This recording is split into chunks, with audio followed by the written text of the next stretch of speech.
driving a DSG gearbox, you've got to bear in mind a few things about this gearbox. It's not a traditional automatic gearbox which uses a torque converter. The DSG, or any dual clutch transmission, has two clutches, one for the odd gears, one for the even gears. And because it's got a clutch, you have to be very conscious of the clutch being at the biting point as you move off and as you slow up. You certainly never want to be holding a DSG gearbox on a hill on the throttle, because in a manual you'd just be burning the clutch, and exactly the same thing happens in a DSG automatic. But repairing automatic DSG gearboxes proves to be very, very expensive. There's a lot more complexity there.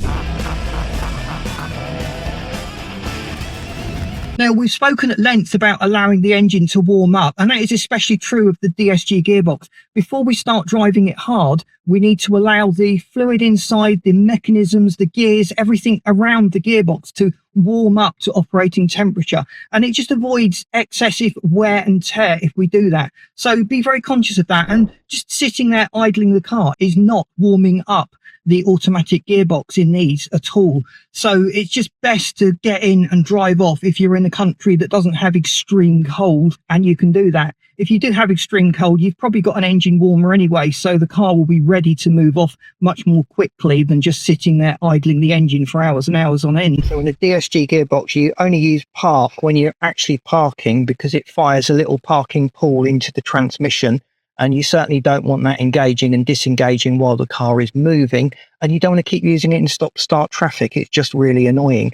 In a DSG gearbox, you've got two clutches. You've got one clutch that operates the even gears, one clutch that operates the odd gears. So whenever you change gear, the next gear you want is always ready and pre-engaged. That's why you get the lightning gear changes on these DSG gearboxes. One feature of the DSG gearbox is creep. So as soon as you lift your foot off the brake, the car will creep forward. That's useful for pulling away in traffic. You just need to be conscious to keep your foot on the brake.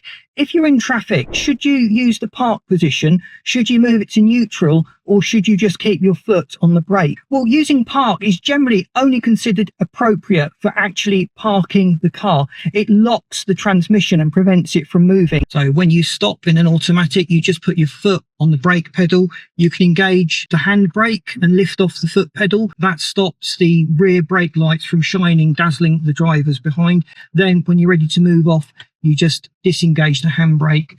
And as you lift off the brake, the car will start to creep forward. And on the accelerator, obviously, the gears will start to engage and the car will move off under power. The way the stop-start is programmed now is much more sensitive. It allows the engine to warm up properly. If you've been doing extended spirited drives, it knows if it should keep the engine running a little bit to allow everything to cool down. So don't overthink it. Don't be too worried about using the stop-start system. Now, neutral should never be used when the car is moving along. Just switching from neutral to drive really upsets the gearbox. If I was the gearbox, I'd be grumpy because I wasn't designed to work like that. It doesn't make a lot of sense to suddenly go from neutral with the engine spinning and the gearbox not moving into drive and the gearbox suddenly being picked up at a pace. So avoid using neutral to save fuel on hills. That's a really naughty habit that you should never do in a DSG gearbox. Another naughty habit to avoid in a DSG gearbox is using both feet. If you've moved from a manual, you really want the left leg to be doing something. And some drivers use the left leg to operate the brake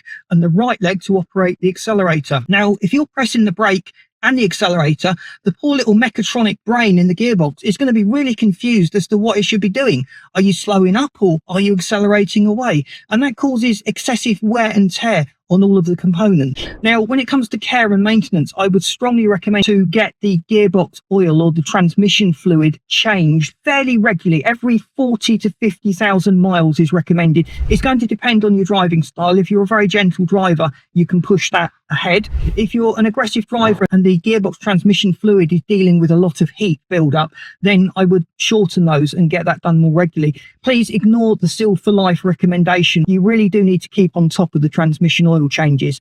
Be aware of odd noises. If the car starts jerking or you get rough gear changes, you need to attend to that very, very quickly and just make sure you're not going to run up a big bill for yourself. So I hope you've enjoyed this video. Please boot that like button. And if you haven't subscribed to the channel, please do so. And I've lined up these videos that you should find really interesting.